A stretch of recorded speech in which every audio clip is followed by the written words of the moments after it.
questions for Elon Musk and the Tesla team. Unfortunately, I was not invited to the AI Day, so I want to post these questions public. Hopefully, Tesla can answer them. If not, at least I have a record of the questions. I can answer them later on. There's 3 questions I want to ask. This is not even on podcast. It's October 5th, 2022. This is Krimdelko. This is a follow-up on my Tesla AI overview, so no new updates. So let's get right into the questions. The first question I have is self-learn and animation. So the question here is, most of the Tesla models, most of the learning happens through representative models. So there's some sort of representation of the world, which then gets translated into the car, and then the actual gas pedal and the steering wheel act upon that. But my question is, how can we have more self-play here? How can the car learn without human intervention, even on the software side? So no explicit knowledge, no rules, just let the car drive itself and learn from mistakes through some sort of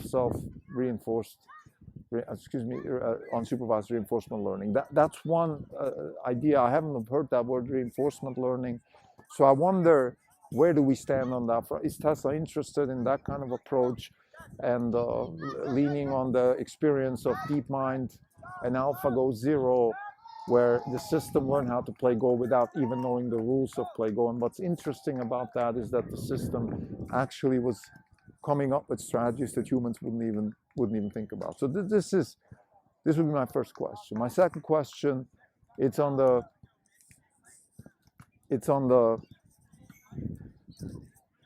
topic of what I call technology credit. So this technology debt, tech debt, which is basically mistakes that were made, shortcuts that were made over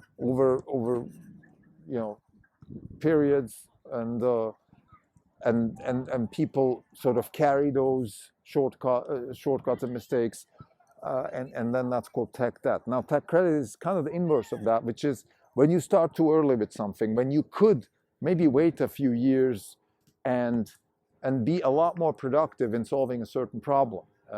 I think my go-to example here is actually the DARPA challenge self-driving car, which is people started, in my opinion, too early, because the DARPA just wanted it to be done. I think they had problems in Afghanistan. I think that was the problem. Whatever, they needed robots in the desert, and then people worked on it, and a whole generation of computer scientists, I would say, wasted their time a little bit, because had they waited until computer vision was, the breakthrough that came with ImageNet in 2012, they would have jumped on the bandwagon with Tesla and not waste their time with using all kinds of sensors and all that. So this is just one conjecture and a question that I would have, particularly for Elon. How do you think about that? Sometimes, did you actually wait and say, look, let's wait a few years until we get better, language models, so we can actually do better lane prediction, or something like that? And the third question, this is sort of the broadest question, and that is the idea of 0 to 1. So how do you think about going and creating something out of nothing versus building on top of things? Like, obviously, again, this is, maybe it's a futile question, because almost everything Musk does is a 0 to 1. It's creating things that just didn't exist before, that haven't even been thought about before, and solve problems that people didn't even know they had. 10 years ago, people didn't think that a self-driving car is a problem, because it just didn't exist. And well, lo and behold, now we have the problem, we're solving it very actively. So those are my 3 questions for Tesla AI Day. First question, self-play, learning through driving itself. And second question, the sort of tech debt versus tech credit. How do you think about maybe sometimes delaying a project and wait till you get, some basic technology developed or some science developed? And third, to 1, how do you decide between projects? And is 0 to 1 always more important than, let's say, an incremental project? Or how do you think about, let's say, capital allocation, talent acquisition?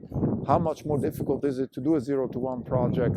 Because the talent that you're acquiring, by definition, doesn't even know what they're supposed to do. So I'd like to know a little bit more about the thought process, and maybe also from the people that are working at Tesla. How do you guys think about that? Is that more exciting? Is it scary? I'd be curious to hear a little bit more, thoughts on the 0 to 1 topic in general. Thank you.